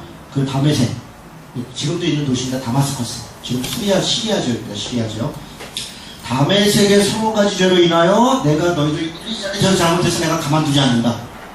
가만히 불신사를 듣고 있다가 기분이 좋은 거예요. 그렇지. 그놈들 나쁜 놈들이 있어요. 아람 놈들이 늘 우리를 공격하고 위에서 늘 공격하고 겁박하고 그래. 그것들은 그러고도 싸. 가사에 딱 이런 거예요. 그죠? 가사. 국줄에 오니까 가사는 어디입니까? 블레셋이죠. 네, 팔레스타인. 이 가사라는 말이 지금의 가자지구입니다. 가자지구. 여기 해변가죠. 해변가. 블레셋이라는 말 자체가 팔레스타인이에요. 팔레스타인. 우리 한국말로 블레셋이라고 써는 거지 원래 팔레스타인입니다. 팔레스타인 이 가사의 죄를 내가 가만두지 않겠다. 이만저만했다. 우와. 그러니까 북이스라엘 사람들이 듣고 저 진짜 대단한 분이다. 그렇지. 가사도 나쁜 놈들. 두로 페니키아입니다. 두로와 시돈 이쪽 해변가예요. 이렇게 이쪽에 두로와 시돈인데 이 페니키아. 역사적으로 페니키아 사람들은 활을 쏘고 아주 호전적인 민족입니다. 그래서 이 계시록에 그 말을 타고 막 활을 쏘고 이런 그거는 페니키아 전쟁을 묘사하는 거예요. 페니키아의 침략. 그래서 두로의 죄악을 그렇지 나쁜 놈들. 또 넘어간 에돔은 여기 이 요단강 건너 이 밑에 여기가 에돔이에요. 에돔은 에서 지방. 에서가 아주 나쁜 놈들입니다. 그냥 거기는 사막 지역 돌이기 때문에 나는 게 없어요. 그러니까 뭐라 그래요? 그 강도짓에서 먹고 살아요. 그래가지고 그런 정도로 아주 괴롭혀요. 어쨌든 에돔, 암몬은 그 위에죠. 그 위에 암몬, 다 모압, 그렇죠? 심지어는 여기까지 얘기를 하니까 이스라엘 사람들이 얼마나 기분이 좋아요. 와, 역시 참 선지자가 낫다. 자기 얘기 안 하면 참 선지자. 자기가 남 얘기하면 우리 설교 시간에 목사가 칭찬받는 좋은 방법이 있습니다. 우리 얘기 안 하는 거야. 사회가 이렇게 썩어가고 되겠습니다. 우리 그리스도인들이 세상을 변화시켜서 거룩하고 깨끗한 우리는 절대 안 그렇고 세상이 저 옆교회가 저 나쁜 사람들이 남 얘기하고 그리고 우리는 거룩한 하나님의 사랑과 은혜로 할렐루야 아멘 뿌듯해. 그거 목사가 무조건 오늘 설교 되게 좋았어. 근데 꼭 우리 얘기하는 거 우리가 앞에 해야 되고 뭘 그렇게 잘못했는데 목사님 입만 열면 회개를 내가 뭘 잘못했어? 우리 이만하면 살만하지? 그러면 그냥 어떻게 쫓아내나. 우리 교회는 제가 개척했기 때문에 쫓아내기는 어려울 겁니다. 목사는 버티면 못 쫓아내요. 내가 목사를 하여간 버티는데 쫓아내는 예를 못 봤어요. 무슨 말인지 이해가 되시죠? 지금 보세요. 북이스라엘이 얘기하니까 백성들이 환호를 해요. 근데 더군다나 4절에 보세요. 여호와께서 이와 같이 말씀하시되 유다의 서너 가지 죄로 인하여 보세요. 남유다에서 온 사람이 자기 민족을 남유다에서 왔는데 이쪽 왼수거든요. 여기 사이가 좋지 않아요. 네, 사이가 좋지 않습니다. 남북이 갈라져갖고 우리 지금 남북하고 똑같아요. 그런데 우리 그냥 북한 잘못했다고 얘기하면 무조건 좋은 거죠. 우리는 우리가 사랑해야 돼 이런 얘기하면 싫은 거죠. 우리가 왜 사랑해? 우리 걸 주기 그놈들을 죽거나 말거나 이런 거잖아요. 지금 우리가 그냥 북한에 우리도 먹을 게 없는데 그런 거잖아요. 남유다의 죄다 이러니까 참선지자가 나왔다. 그런데 여기까지 딸랑 두 장도 아니에요. 한 장 정도 얘기한 다음에 6절부터 여호와께서 이같이 말씀하시되 이스라엘의 서너 가지 죄로 말미암아 이러면서 죄를 이야기하는데 그 죄가 장난이 아닙니다. 내가 그거를 돌이키지 아니하리니 이는 그들이 은을 받고 의인을 팔며 보세요. 은을 받고 의인을 팔며 신 한 컬레 값을 받고 가난한 자를 팔고 힘없는 자의 머리를 티끌 먼지 속에 발로 밟고 연약한 자의 길을 굽게 하고 아버지와 아들이 한 젊은 여인에게 다녀서 내 거룩한 이름을 더럽히고 모든 제단 옆에서 전당 잡은 옷 위에 누우며 그들의 신전에서 벌금으로 얻은 포도주를 마십니다. 여러분 이제부터 시작인데 첫 번째 지적하는 죄가 뭐예요? 불이 공평과 정의를 행하지 않다는 것. 은을 받고 의인을 팔아요. 조금 쓸만하고 착하고 좋은 사람이 있으면 돈을 받고서 그 사람들을 모함한다는 거예요. 모함. 똑바른 사람이 있으면 그냥 저게 나쁜 놈이고요. 제가 원래 그랬고요. 이렇게 은을 받고서 의인을 팔고 신앙 컬렉 값을 받고 가난한 자를 팔고. 이게 무슨 얘기예요? 사람을 쓰는데 제 임금을 안 주고 신앙 컬렉 값만 주고 그냥 노예처럼 부린다는 거예요. 신앙 컬렉 값을 주고 사람을 가난한 자를 팔고 그 사람들은 어쨌든 뭐 그래도 하루에도 먹어야 되니까 하루에 한 끼라도 먹어야 되니까 울며 겨자 먹기 싫고 그 일을 하는 거예요. 힘없는 자의 머리를 티끌 먼지 속에 발로 밟고 연약한 자의 길을 굽게 하고. 이거 보세요. 아버지와 아들이 한 젊은 여인에게. 이 도덕적으로 윤리적 성적으로 얼마나 타락하고. 여러분 이 장면 그대로 이게 고린도전서 5장에 나오는 거예요. 고린도전서 5장의 성적 타락이 요런 정도의 타락이에요. 그러니까 고린도 교회 그때 당시 타락도 엄청난 거예요. 모든 제단 옆에서 전당 잡은 옷 위에 누우며. 이게 무슨 얘기입니까? 전당 잡은 옷이라고 하면 겉옷이 거기는 사막적이니까 겉옷을 받아도 해를 넘기지 말고 돌려주라고 했다고요. 왜냐면 이게 없으면 죽어요. 그러니까 저렇게 이걸 덮고 자야 되잖아요. 겉옷이. 근데 그걸 전당 잡아서 그것도 심지어는 제단 옆에서 그걸 놓고 그냥 누워서 사람들이 죽거나 말거나 그런 끔찍한 짓들을 했단 말이에요. 신전에서 벌금으로 얻은 포도주를 마시고 신전에서 포도주를 마시면서 희롱을 하고 이러는 거죠. 이런 죄악들. 여러분 이런 게 좀 어마어마하면서 지도자들의 죄악들인데 4장 1절에 보세요. 4장 1절에 보세요. 사마리아 산에 있는 바산의 암소들아 이렇게 되죠. 사마리아 산에 있는 바산의 암소들아 이 말을 들으라. 너희는 힘없는 자를 학대하며 가난한 자를 압제하며 가장에게 이르기를 술을 가져다가 우리에게 마시게 하라 하는 이 무슨 바산의 암소들아. 지금 얘기하면 무슨 복부인 비슷한 여자들인가. 그냥 돈이 많고 그러니까 그냥 먹을 거 남편들 좋은 거 그냥 술도 그냥 굉장히 비싼 거 무슨 몇십 년 산 포도주 아니면 난 안 먹어요 이런 거에서 그런 걸 받아다가 우리에게 대접을 하고 명품 막 그냥 가방. 이게 명품이 뭐야 도대체? 사치품 아니에요? 이게 명품이 뭐예요? 몇백만 원짜리 몇천만 원짜리 그런 걸 사갖고 그 크리스찬들이 참 이게 제정신이 아닌 거죠. 이런 사치와 향락과 이런 거에 빠져있다는 거예요. 여자들이. 주 여호와께서 자기의 거룩함을 두고 맹세하시되 때가 너희에게 이르지라 사람이 갈고리로 너희를 끌어가며 낚시로 너희의 남은 자들도 그러할 것이다. 강매라. 가난한 사람들을 그렇게 신앙 컬렉값으로 노예라면서 그 여자들은 그냥 온갖 사치와 부귀와 이렇게 해서 살았다는 거예요. 이 아모스서가. 또 5장 7절부터 보겠습니다. 정의를 쓴 쑥으로 바꾸며 공의를 땅에 던지는 자들아 되죠. 요성과 삼성을 만들며 사망의 그늘을 아침으로 바꾸고 낮을 어두운 마음으로 바꾸고 등등등등. 그가 강한 자의 갑자기 패망에 이르고 그러니까 이 아주 그 부패와 타락의 실상들을 아주 기가 막히게 되죠. 24절 보세요. 24절. 오직 정의를 물같이 공의를 마르지 않는 강같이 흐르게 할지니라. 이게 지금 사실 아모스서의 핵심이에요.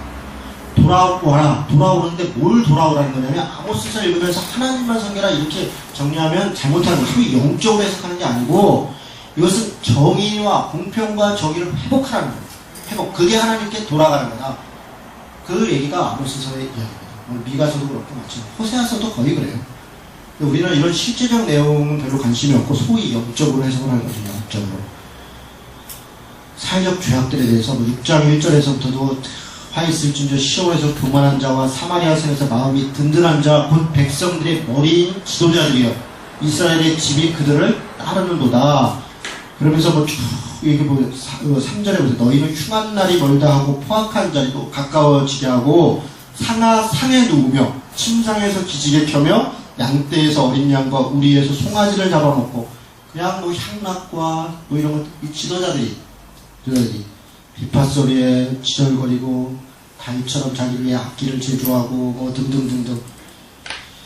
8장 4절 6절도 똑같습니다. 뭐 다 그런 얘기들인데 8장 가난한 자를 삼키며 땅에 힘없는 자를 망하게 하는 자들아 이 말을 들으라. 너희가 이르기를 월삭이 언제 지나서 우리가 곡식을 팔며 안식일이 언제 지나서 우리가 밀을 내게 할고. 이게 무슨 얘기입니까? 월삭 안식 이런 거 있어서 장사 못한다는 거예요. 월삭 그날 팔면 얼마나 이문이 남는데 월삭 안식일 이런 것 때문에 이문 더 내야 되는데 못 내. 그러니까 안식일이 왜 이렇게 빨리 오냐 뭐 이러는 거예요. 지금. 뭐 에바를 작게 하고 세계를 크게 하고 이 저울을 속였다는 거죠. 거짓으로 하여냥 온갖 그 재물을 하기 위해서 각종 나쁜 짓을 골라 하고 있다. 은으로 힘없는 자를 사며 신앙컬레로 가난한 자를 사며 찌꺼기 밀을 팔자느니라. 찌꺼기 밀을 제품을 쓰면서 아주 큰 것들은 그냥 비싼 값으로 팔고 이런 짓들을 하네요. 자, 이스라엘의 주요 죄악들이 얼마나 끔찍한지 보이죠. 근데 이런 것들 안에 신앙적인 죄악들이 또 있습니다. 2장 10절부터 보겠습니다. 2장 10절. 내가 너희를 애굽 땅에서 이끌어내어 40년 동안 광야에서 인도하고 아모리 사람의 땅을 너희가 차지하게 하였고, 하나님이 그러셨죠? 또 너희 아들 중에서 선지자를 너희 청년 중에서 나신을 일으켰는데 이스라엘 자손들이 과연 그렇지 아니하냐? 이런 여호와의 말씀입니다. 선지자 나시기까지 다 보냈다. 그런데 12절 어떻게 했다는 거예요? 같이 있습니다. 시작. 그러나 너희가 나실 사람으로 포도주를 마시게 하며 또 선지자에게 명령하여 예언하지 말라 하였도다. 보내는 자마다 타락시켜. 오히려 타락시키고 그리고 그들의 입을 막고 하지 말라 말만 한 게 아니라 구덩이에 떨어뜨리고 감옥에 가두고 때로는 죽이고 자기 듣고 싶은 얘기 들으려고 이런 짓들을 했다. 이런 얘기를 하는 겁니다. 4장 4절 5절 보겠습니다. 너희는 베델에 가서 범죄하며 길갈에 가서 죄를 더하며 아침마다 너희 희생을 3일마다 너희 11조를 드리며 누룩 넣은 것을 불살라 수은제로 드리며 낙헌제를 소리내어 선포하려무나 이스라엘 자손들아 이것이 너희가 기뻐하는 바 아니라 주 여호와의 말씀이니라. 지금 무슨 얘기를 하는 겁니까? 백성들이 돌아오지 않고 그러니까 형식적 종교생활 베델과 길갈 이런 데서 희생을 더하고 3일마다 11조를 드리고 누룩 뭘 하고 하는데 실제로 그런 것들이 다 가증한 행동이에요. 그런 행동들을 통해서 오히려 복받고 복을 구하지만 실제 자신의 삶에 달라진 것은 하나도 없다. 내가 그런 제사 더 이상 듣기가 싫다. 인생 맡기도 싫다. 이런 표현들이 나오는 거죠. 자, 넘어가겠습니다. 5장 21절. 5장 21절이니까 내가 너희 절기들을 미워하여 멸시하며 너희 성회들을 기뻐하지 아니한다. 너희가 내게 번제나 수고제를 드릴지라도 내가 받지 아니할 것이고 너희의 살찐 희생의 화목제도 내가 돌아보지 아니할 것이다. 내 노래소리를 내 앞에서 그쳐라. 내 비파소리도 내가 듣지 아니할 거다. 그러니까 이런 형식적인 제사 무슨 찬양 그거 말고 어떻게 하라는 거야? 오직 정의를 물같이 공의를 마르지 않는 강같이 흐르게 해라. 이해가 되시죠? 네, 이해가 되시죠? 8장 10절. 8장 10절. 너희 절기를 애통으로 너희 모든 노래를 애곡으로 변하게 하며 모든 사람에게 붉은 배로 허리를 동이게 하며 모든 머리를 대머리가 되게 하며 독자의 죽음으로 말미암아 애통하게 하게 하며 결국은 공고한 날과 같게 할 것이다. 그런 어떤 형식적 신앙 이런 것들이 다 슬픔과 애통으로 바뀌게 될 것이다. 14절. 사마리아의 죄된 우상을 두고 맹세하여 이르기를 다나 내 신들이 살아있음을 두고 맹세하노라 하거나 부엘세바가 위하는 것이 살아있음을 두고 맹세하노라 하는 사람은 엎드려지고 다시 일어나지 못할 것이다. 우상 숭배를 하고 있다는 거예요. 그게 아주 만연해 있다는 거예요. 베델에, 단에, 부엘세바에. 지금 북이스라엘이 처해 있는 현실이 끔찍하죠. 그런데 여러분 다시 제가 말씀드리지만 가장 부강할 때입니다. 이때가 여로보암 왕 때라고. 이러니까 그러면 위에 있는 권세자들이 막 착취하고 억압하고 하니까 먹고 살기 힘들었나 보다. 아니요. 나라는 부강했다고. 가난한 사람은 더 가난했고 고통과 압제와 죽음 가운데 사람이 있었지만 살만한 사람들은 다 살만했단 말이에요. 그래서 여로보암 왕 만세, 여로보암 왕 만세, 전혀 문제의식을 느끼지 못했단 말이에요. 그렇게 문제의식을 느끼지 못해 심지어는 선지자들까지도, 제사장들까지도 그런 것을 축복하고 있어요. 그래서 하나님께서 남유다에서 사람을 불러다가 그들의 죄악을 고발한단 말이에요. 여러분, 엘리야도 마찬가지입니다. 아합한테 그렇게 하니까 엘리야는 저기 시골 사람이란 말이에요. 시골 사람. 그런 사람 한 명 불러다가 얘기하게 하는 거예요. 당시 그 아합 주변에 있는 선지자들, 배운 사람들, 지식인들, 이런 사람들은 다 침묵하고 거기에 그냥 동조하고 있었단 말이에요. 근데 하나님이 사용하실 때는 저기 끝에 있는 어떤 사람 들어다가 오죽하면. 근데 우리는 그런 장면들이 잘 그냥 안 들어오죠. 사실은 우리가 그런 모습일 가능성이 높다는 거죠. 3장 1절에 보니까 그래서 이 말씀을 들으라, 4장 1절에 이 말씀을 들으라, 5장 1절에 이 말씀을 들으라, 이렇게 반복합니다. 결국 하나님의 말씀을 들어라, 회개를 촉구하고 회개의 말씀을 이야기하는 것을 들어라 라고 하면서 이야기합니다. 그리고 5장 18절, 6장 1절에 화 있을 것이다. 5장 18절 한번 보겠습니다.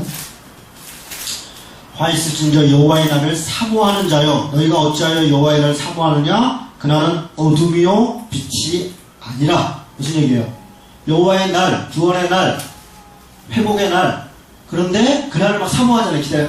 주님 오실 날, 주님 오실 날. 그런데 그날은 재앙의 날이다. 자기의 삶과 내용을 전혀 돌아보지 않고 자신이 하나님 앞에 어떻게 살아가고 있는지에 대해서는 조금도 반성하지 않고 하나님이 나를 구원하시는, 난 죽으면 천국은 다른 당상이야. 정말 그럴까요? 우리가 얼마나 애통하는 마음으로 하나님 앞에 그걸 감사하고 살아야 되는지를 망각하고 있다는 거예요. 망각하고 있다. 그래서 그날이 그날이 사모하는 기쁨의 날이 아니라 어둠의 날이다. 어둠의 날. 끔찍한 얘기죠. 6장 1절은 화 있을진저 시온에서 교만한 자와 사마리아 산에서 마음이 든든한 자 곧 백성들의 머리 지도자들이여 이스라엘 집이 그들을 따르는도다. 화가 있을 것이다. 근데 이 지도자들만 죄를 하는 게 아니라 이 뒤에 표현해 보세요. 이스라엘의 집이 그를 따른다. 백성들이 그들을 따르요. 그들을 따릅니다. 5가지 재앙이 예를 들어서 나옵니다. 7장에 보니까 메뚜기 재앙이 있어요. 불, 메뚜기. 앞으로 임할 재앙. 여러분, 그 성경에서 메뚜기는 이 재앙을 상징합니다. 그러니까 우리는 그게 별로 덜한데 그쪽에는 메뚜기가 한번 지나가면 완전히 그 메뚜기 때문에 우리 뭐 몇 마리 우리가 튀어먹고 그런 게 아니고 이게 막 떼거리로 지나가는 거잖아요. 그러면 그냥 완전히 싹쓸이 하는 거예요. 그러니까 메뚜기가 그런 의미가 있습니다. 요엘서 같은 경우는 메뚜기가 이제 북의 그 바벨론 군대를 상징하는 건데 군대는 메뚜기처럼 거기 요엘서에서는 메뚜기를 얘기하는 게 아니라 메뚜기처럼 이렇게 되어 있는데 그러니까 군대들이 이렇게 몰아올 것이다 그런 얘기를 하는 건데 메뚜기는 그런 재앙을 얘기합니다. 불. 그 다음에 다림줄. 7절부터 다림줄을 얘기하는데 다림줄은 뭡니까? 죄를 측량하는 거예요. 측량. 너희 죄가 이렇게 많다. 그 죄를 측량하는 것을 얘기합니다. 8장 1절에 보니까 주 여호와께서 내게 이와 같이 보이셨느니라. 보라 여름과일 한 강줄이가 있느니라. 그가 말씀하시되 아모스야 내가 무엇을 보느냐? 내가 이르되 여름과일 한 강줄이다 하매 여호와께서 내게 이르시되 내 백성이 이스라엘의 끝이 이르렀은지 내가 다시는 그를 용서하지 아니하리라. 이것은 일종의 언어 놀이에요. 언어 놀이. 무슨 얘기냐면 여름 과일, 이 과일 키치라 키치. 이가 뭘 보느냐? 예, 키치를 봅니다. 이스라엘의 끝이 캐치예요. 이가 그렇게 키치 본 것처럼 캐치가 될 것이다 이렇게 얘기해요. 이해가 되시죠? 그러니까 이게 말로래요. 말로. 그러니까 여름 과일이 무슨 뭐 문제가 있겠어요? 그러니까 그 단어를 가지고 내가 끝날 거다 이런 얘기를 좀 하는 거예요. 재단 9장 1절에 보니까 재단 기둥머리가 무너지고 문지방이 무너질 것이다. 재단의 기둥머리가 무너지면 어떻게 돼요? 건물이 완전히 무너진다는 거예요. 우리 이 건물의 중간에 있는 이런 기둥이 이게 무너지면 이 건물이 무너지죠. 중간 기둥. 그래서 완전히 이렇게 멸망할 것이다. 그것을 비유적으로 얘기하는 것입니다. 그리고 거기 5장 5절, 27절, 6장 7절, 7장 11, 17절 제가 정리해 놓은 게 다 뭐냐? 북이스라엘이 멸망하고 이방의 포로로 넘겨갈 것이다. 그러니까 계속 얘기하는 거야. 뭐냐면 이렇게 하지 마라, 저렇게 하지 마라, 그렇지 않으면 이렇게 될 것이다. 이렇게 하지 말고 저렇게 하지 말고 이렇게 해라, 그러면 안 그러면 이렇게 될 것이다. 지금 그 얘기를 아모스처럼 계속 반복해서 하고 있단 말이야. 죄를 지적하고 회개를 촉구하고 이렇게 될 것이다 이런 얘기를 하는 거예요. 그러니 어떻게 하라? 돌아와라. 그러니 회개해라. 지금 그 얘기를 촉구하고 있는 것입니다. 자, 9장 11절부터 15절 이제 그러면서 희망을 얘기합니다. 희망, 소망. 그날에 그러니까 마지막 그날에 내가 다윗의 무너진 장막을 일으키고 그것들의 틈을 막으며 그 허물진 곳을 일으켜서 옛적과 같이 세우고, 그렇죠? 이렇게 다시 일으킬 것이다. 물론 여기만 희망이 많이 있는 게 아니라 여러분 아모스 읽어보면 중간중간 다시 세울 것이다. 완전히 멸망하지 않을 것이다. 도울 것이다. 이런 얘기들이 중간중간 있습니다. 자, 여러분 읽어보시면 알 것 같고요. 여기 다 있네요. 5장 4절 6절 너희는 여호와를 찾으라 그러면 살 것이다. 이런 게 있죠. 5장 14, 15절에도 이렇게 하면서 살 거다. 9장 8절에도 야곱의 집은 온전히 멸망하지 않을 거다. 그렇죠? 이런 얘기들이 중간중간 계속 있어요. 그리고 9장 13절에 보니까 9장 14절 이제 날이 이를 것인데 내가 내 백성의 이스라엘이 사로잡힌 것을 돌이키리니 그들이 황폐한 성읍을 건축하여 거주하며 포도원을 가꾸고 그 포도주를 마시며 과원들을 만들고 그 열매를 먹으리라. 그러니까 다시 회복될 것이다. 다시 다 회복될 것이다. 내가 그들의 땅에 심으리니 그들이 내가 준 땅에서 다시 뽑히지 아니하리라. 내 하나님 여호와의 말씀이니라. 여러분 실제로 이 말씀이요. 에피소드 하나를 봤습니다. 그 이스라엘이 1948년인가요? 흩어져 있다가 이스라엘 땅 회복할 때 다시 그때 당시에 군대 국방부 장관 했던 사람이 누구라는데 이름이 생각이 안 나네요. 그 사람이 그 이스라엘 전쟁 막 다들 전 세계 흩어졌던 유대인들이 와가지고 팔레스타인과 전쟁을 하잖아요. 그때 그 장관이 군대 장관이 종이에다가 글을 써가지고 다 가슴에 다 품게요. 그때 말씀이 이 9장 11절부터 15절입니다. 이 말씀을 딱 보면서 이게 약속이라는 거예요. 약속. 자기들 포도원 가꾸게 할 거고 우리 땅에 심을 거고 다시 뽑히지 않을 거다. 이렇게 약속했으니까 이 믿음을 갖고 싸워라. 이렇게 사용했단 거예요. 그때를 얘기하는지는 정확히 모르겠으나 어쨌든 지금 이때 이 얘기는 48년 얘기하는 게 아니라 실제로는 이제 바벨론 70년 이후에 돌아와서 회복될 것이다. 그 회복을 이야기하는 겁니다. 생각보다 많이 갔네요. 좀 아모스 얘기가. 호세아서는 다음 주에 할 것 같은데 지금 지치죠? 혹시 질문하실 거 있으십니까?